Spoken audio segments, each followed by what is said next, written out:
आप सभी को जय मसीह की। आइए आज का जो वचन परमेश्वर ने हमें दिया उस वचन के बारे में हम पढ़ेंगे। जैसा कि परमेश्वर ने बताया, व्यभिचार के विरुद्ध चेतावनी।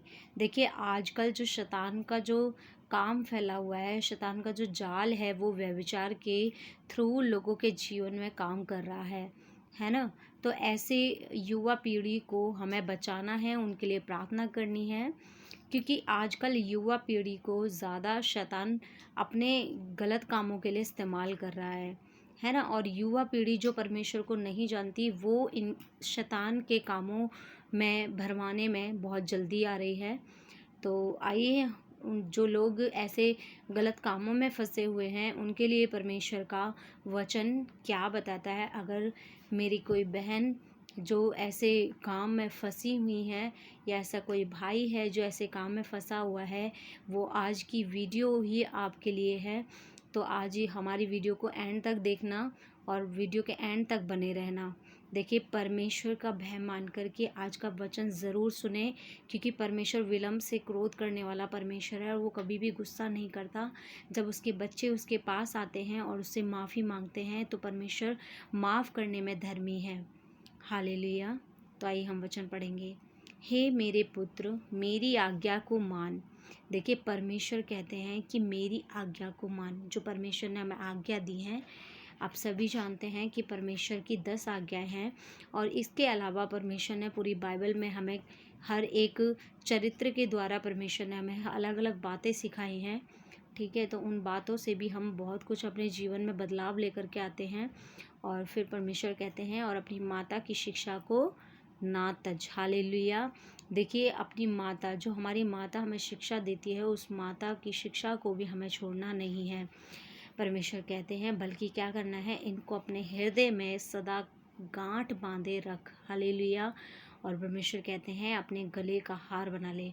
जैसे गले का हार हमेशा गले में पड़ा रहता है, और इस तरीके से परमेश्वर का वचन अपने हृदय में ऐसे गांठ बांध लीजिए और अपने गले का हार बना लीजिए, कि एवरी टाइम परमेश्वर का वचन आपको याद आता रहे कि परमेश्वर मुझसे क्या कहते हैं। परमेश्वर कहते हैं, वह तेरे चलने में तेरी अगुवाई, और सोते समय तेरी रक्षा, और जागते समय तुझसे बातें करेंगी। हालेलुया। देखिए, जब आप परमेश्वर की वचनों को पढ़ेंगे डेली, तो परमेश्वर आपसे डेली कुछ ना कुछ बात ज़रूर करेंगे। जैसे कि मैं भी परमेश्वर से जब प्रार्थना करती हूँ, तो परमेश्वर मुझे भी कोई ना कोई वचन देते हैं और मुझसे बात करते हैं, रेमा वचन देते हैं परमेश्वर। और परमेश्वर के बात करने के कई रूप होते हैं। परमेश्वर बहुत तरीक़ों से हमसे बातें करने की कोशिश करते हैं। तो और परमेश्वर कहते हैं कि वह तेरे चलने में तेरी अगुवाई, और सोते समय तेरी रक्षा, और जागते समय तुझसे बातें करेंगी। देखिए, परमेश्वर का वचन उठते बैठते हमेशा आपकी अगुवाई करेगा। परमेश्वर से आप प्रार्थना करेंगे, और परमेश्वर अपने वचनों के द्वारा अपने लोगों को संभालता है, उनकी सुरक्षा करता है। हालेलुया। फिर परमेश्वर कहते हैं कि आज्ञा तो दीपक और शिक्षा ज्योति है, और सिखाने वाले की डांट जीवन का मार्ग है। हालेलुया। देखिए, परमेश्वर की जो आज्ञा है, वो हमारे लिए एक दीपक है। दीपक के समान, जैसे दीपक अंधेरे में रोशन करता है, वैसे ही परमेश्वर का जो ज्ञान है, परमेश्वर के जो वचन है, वो हमारे लिए दीपक हैं, और परमेश्वर की जो शिक्षा है, वो हमारे लिए एक ज्योति है। हालेलुया। और जो परमेश्वर की सिखाने वाली जो डांट है, हमें डांट कोई भी सकता है, हमें कोई भी, हमारी माता, हमारे पिता हमें डांटने के लिए जो भी सिखाते हैं, वो हमारे लिए जीवन का एक मार्ग है। हालेलुया।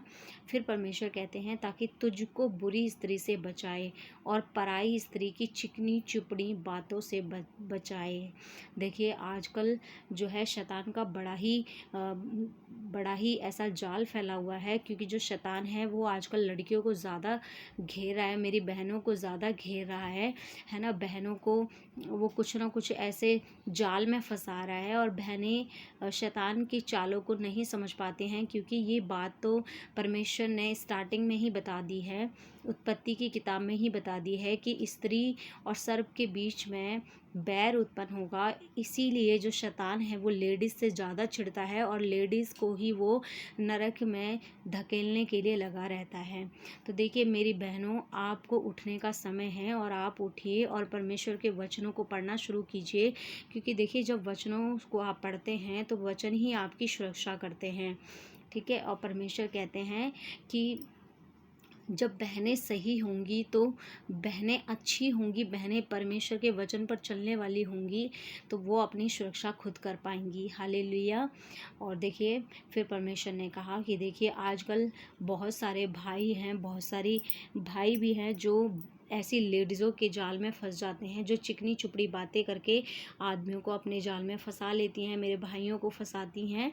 इस तरीके से परमेश्वर बताते हैं कि उसकी सुंदरता देखकर अपने मन में उसकी अभिलाषा ना कर, है ना। ऐसी लेडीज़ जो तुझे सुंदर दिखाई देती है, तो उसको देखकर अपने मन में कोई भी अभिलाषा, कोई भी इच्छा तेरे मन में ना आने पाए, है ना। परमेश्वर कह रहा है कि वह तुझे अपने कटाक्ष में से फंसाने ना पाए, वह तुझे अपने जाल में ना फंसाने पाए।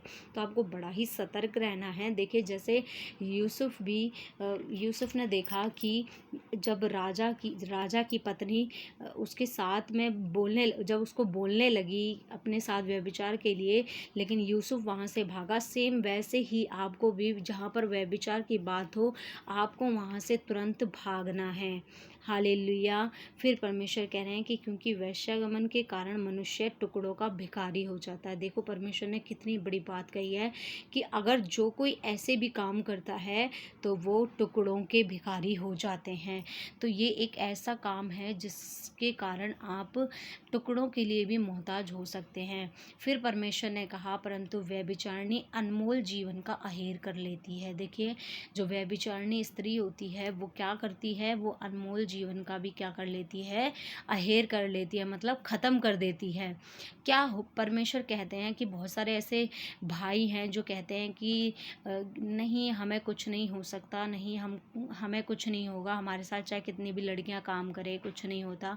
लेकिन परमेश्वर कहते हैं, है ना, कि क्या हो सकता है कि कोई अपनी छाती पर आग रख ले और उसके कपड़े ना जले। देखो कभी ऐसा हो नहीं सकता कि कोई अपनी छाती पर आग रख ले और कपड़े ना जले, कपड़े ज़रूर जलेंगे। वैसे ही परमेश्वर कह रहा है कि अगर कोई व्यभिचारी स्त्री के साथ में रहता है तो ऐसा हो ही नहीं सकता कि वह उसे ना अपनी तरफ अट्रैक्ट करे, है ना, या फिर आप भी उसकी तरफ अट्रैक्ट हो सकते हैं। तो देखिए हमें ऐसी चीज़ों से बहुत ही सतर्क रहना है, क्योंकि परमेश्वर ने साफ हमें अपने इस गलत विचारों के बारे में परमेश्वर ने हमें वार्न किया है। फिर परमेश्वर कहते हैं कि क्या हो सकता है कि कोई अंगारे पर चले और उसके पाँव न झुलसें। देखिए कोई अंगारों पर चलेगा तो उसके पाँव तो ऑफकोर्स झुलसेंगे ही, है ना। अगर आप अंगारों के ऊपर चलेंगे तो आपके पैर भी जलेंगे, है ना। तो इसी तरीके से परमेश्वर हमें इन एग्जाम्पल्स के द्वारा हमें समझाना चाहते हैं। तो परमेश्वर कह रहे हैं कि जो पराई स्त्री के पास जाता है उसकी दशा भी ऐसी है, वरन जो कोई इसको छुएगा वह दंड से ना बचेगा। तो बड़े ही सतर्क रहिए। अगर कोई भी बहन और कोई भी भाई आपके साथ अगर काम करते हैं तो आप बड़े ही सतर्क रहिए और परमेश्वर के साथ अपने आप को बनाए रखें, ताकि आप किसी भी प्रकार के गलत विचारों में ना फंसें और परमेश्वर को साथ लेकर के चलें और ये विश्वास रखें कि परमेश्वर मेरा जो भरोसा है मेरा परमेश्वर है और वो मुझे हमेशा संभालेगा।